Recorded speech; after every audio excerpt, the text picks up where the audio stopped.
just had a desperate call from a lady who's really worried about a puppy who's just unable to use a leg, so I'm trying to get there as soon as I can. Hi, Chris. Come in. Thank you. You're Sheena? Yes, Sheena. Nice to meet you. You too. This is Munroe and this is Millie. Okay. Which is the one with the problem? Munroe. Just want to see how she goes here with her sister. Come on, guys. Here. Here. She's unable to take more than a few steps and then just falls to the ground. Her legs fall apart. She's very tired. She gets breathless easily. Come on, quick, puppy, come. Come on. She's trying. You look in those eyes and she's incredibly frustrated because she wants to be a puppy, but she can't because she can't move. Come on. Munroe, come. Come on. Come. Good girl. Good You expect that puppies are going to be a little bit clumsy, but you never see this situation where those legs just slip out from underneath them and they collapse. The concern I've got is that if she can't support her weight when she's 5 weeks old and weighs, a couple of kilos, what hope does she have when she's 20 kilos? Chris has a suspicion about what's causing this severe condition. He's hoping he's wrong. You almost see her chest almost goes inwards. It's almost concave there. The big thing I notice is her chest. It feels flat. The sternum doesn't have any great point to it, and her chest doesn't have any depth, and that's just the classic sign of swimmer syndrome. This deformed chest cavity forces the puppy to lie flat, compressing its lungs, causing difficulty breathing and lethargy. It is almost like she's swimming. Yes. You just see her legs spreading out like this, like she's almost doing breaststroke. Yeah, it looks like she's swimming. This condition is pretty rare. A lot of vets go through their entire career having never seen a case of it. Munroe. Little one, come on. I've heard most people put these dogs down. I couldn't do that. I'm just hoping that he can help her. Come on, Munroe, come on. 50% of puppies that have this, that aren't helped out, will die. We need to actually act fairly quickly on this, because if we don't do anything, then this will be her. Yeah. And it's not much of a life. No, it isn't. What I might do first of all is actually just get a weight for her. That'd be great. Millie? Millie first. At the Bondi clinic, worried owner Sheena has arrived with 5-week-old sisters Munroe and Millie. And what about you? Okay, so she's a little bit smaller, which we'd expect given the fact she's had, I guess, this slower start to life. Exactly. Little Munroe is unable to walk, and Chris is worried she may be suffering a rare condition known as swimmer syndrome. I know you just want to sleep, but we do need to see how you get around. Okay? It's so obvious just how much of a difference there is between these two puppies. Not only is Munroe 10% lighter in weight compared to Millie, but you look at her and there's just no energy there. She should be playing all the time, having a little cat nap, up again playing, but she just doesn't want to participate. Now, Munroe, your sister's going to take the hit first up, all right? Chris will compare x-rays of the puppies to confirm how severely affected Munroe is by swimmer syndrome. My feeling is that Munroe's is going to be quite significantly flattened and compressed, and that's why she's having trouble getting around, that's why she's having trouble breathing, and could explain everything that we're seeing. If we look at Millie's x-ray, yeah, see, there you go. So that the sternum's come further down and it's also at more of an angle. So if you flick between the two, then you go to Munroe's, it's higher and flatter. And that's the classic sign of swimmer syndrome. Because so many of these puppies are put down, there's no clear designated way to fix these guys. So we have to be a little bit creative, have to come up with our own way of fixing her. For her treatment, the first thing I want you to do is some physio, to squeeze her chest on either side to force that sternum forward. She also learns how to support weight on those back legs too. What makes this so different to any other challenge I've faced with a dog before is this isn't teaching a dog to walk again. This is teaching a dog to walk for the first time. I just don't like to see her in pain. But, well, nobody does, but yeah, we have to do these things to help her. I guess we have to realise here that there are no guarantees that what we're going to do with Munroe is going to make a difference, but you have to try, because if you don't, she's going to be locked in that splayed position for life, and that's not a life.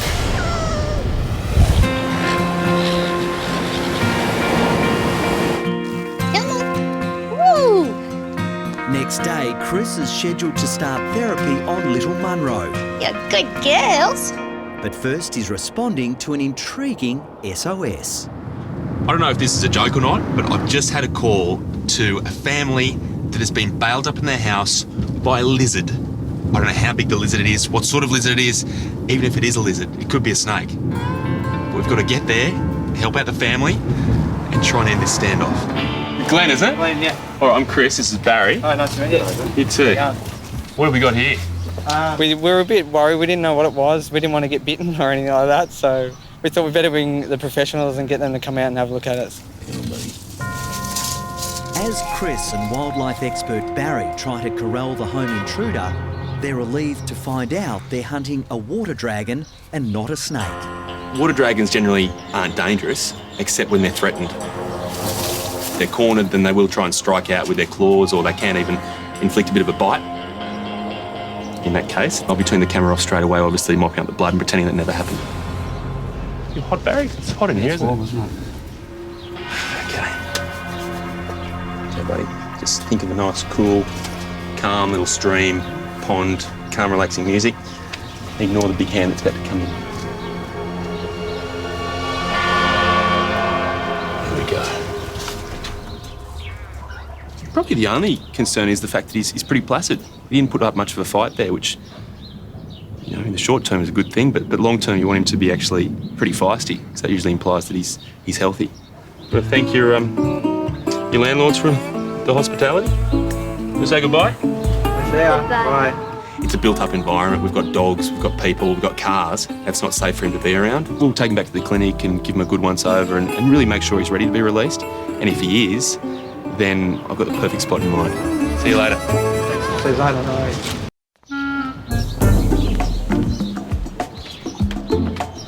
All right, so it's a brown snake. Oh, okay. Yeah. Stick your hand in, go for it. At the Bondi clinic, gonna need you to hold Chris it. is attempting to scare vet nurse Liesl. Ah! But she's just not biting. No, I'm glad. Really. Cute animal, no lie. Yeah, of course. Buddy. You're beautiful. It does have little teeth. A massive tongue. Look at that. Don't know if you're his type. You reckon just play it slow first of all? I think so. Maybe dinner first. I'm looking for a few things here, most importantly the gum colour. I want to make sure that he's nice and pink. That just tells me that his circulation's working well and that he's got enough nutrients. You can tell a lot about his level of hydration too. If he's lacking in saliva or if his saliva is very dry and tacky, then he's going to be really dehydrated. Whereas here he's got quite a bit of saliva floating around. And if...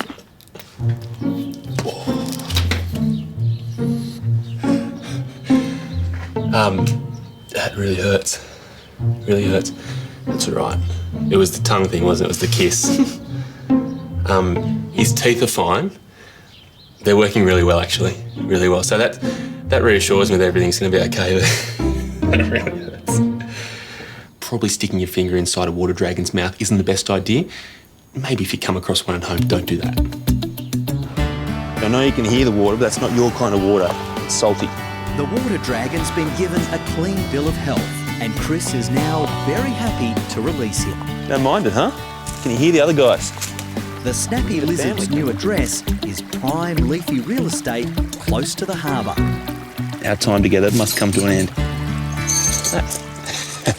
This will be perfect for him. It's really his all-you-can-eat buffet. And we know he can eat. He eats very well.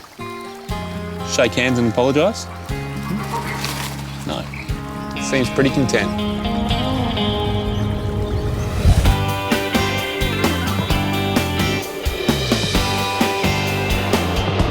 Sheena? Hi, Chris, how are you? Good, how are you? You're off to the beach. No, there's a purpose behind this.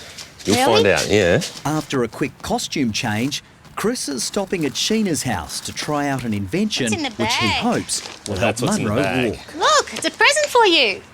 Look at this. Oh, this looks nice. Okay. Nice. Munroe's about to experience the next part of the therapy. This has a plaster mould inside it. Mm-hmm. This actually means that her chest can't lie flat. Okay. So it's like a big V there. This will actually push the weight out to the side of her chest Yep. and in a way do what we were trying to do before With the exercises. with the exercises. Great. Look at this. New wardrobe. Millie will be jealous. Hopefully that sternum of hers will actually grow outwards and let her lungs really expand. She's all bound up like a leg of lamb at the moment. not too sure about this. She does look like a leg of lamb. We're not on the greatest terms right now, are we? This is one of those ideas I had swimming around in my head. Should have pointed out it wasn't a finished idea. It's like a little G-string. It wasn't my intention to make your dog a G-string. But yes, it does look like a G-string, right? My invention's taken a few little adjustments, but in the end, it's doing its job. Good girl. It's good girl. Come on. Great. Hey, look at you go. Wow. Munro is only 5 weeks of age, so in the best case scenario, she'd only need to have this harness on for about 3 weeks until her chest is reshaped, she can get more air into her lungs, learn to walk properly, then the harness will be a thing of the past. That was a good trick. There's just one more component to Munro's full body workout. After all, what's the best exercise for a swimmer? That's very good. See, she's running. Good girl. She's essentially running there. The movement of swimming for a dog is exactly the same as the movement of walking. She's motoring. I mean, she's never moved those legs this fast ever before. This is the only swim school in Australia where dog paddle is actually not only allowed but encouraged. If there was ever any doubt, this just proves that those back legs, they work. They work perfectly well. They just need to know how. This is teaching her how. I never expected to see her swim. I thought she would just cry a lot, but she actually swam. Just fantastic. Those legs work. Look at you go, huh? Look at you. The water therapy is already making a difference, but there are still no guarantees Munro will ever be able to walk normally. Final instructions, exercises, funky new outfit, aqua aerobics. You got it? You do that, you might be okay. I really think between the family's commitment and little Munro's determination, this is a team that deserves to succeed. So you just hope they will. Here he comes. Woo! Hello. Run, girls, run, run. Oh, look, he's at the front. Hey, our swimmer got a land legs back, huh? Happy as Larry? It's 3 weeks since Munro's therapy began and the little staffy has made an amazing recovery. This is part of the physio now, is it? Yep. Munro's caught up and she looks fantastic. Everything about her screams out normal puppy. I think it's pretty safe to say she's making up for lost time right now. Oh, she's full of life. Yeah, she does everything the other one does. If you didn't know anything was wrong with her, you would never know that there was something wrong with her. Come on. It's incredible transformation over just a few weeks to see her go from just being a really sad little girl to watch to now being so happy in every step she makes. And a lot of people were saying that Munro didn't have a life to lead, but we took a chance and you can see today it was a chance worth taking. You've cured a swimmer puppy. How good does that feel? Hi, I'm Dr. Danny Dusek from Bondi Vet. If you love our show and want to see more, plus some amazing content about pets and how to care for them, hit the subscribe button. Click that little notification bell and we'll see you on our next video.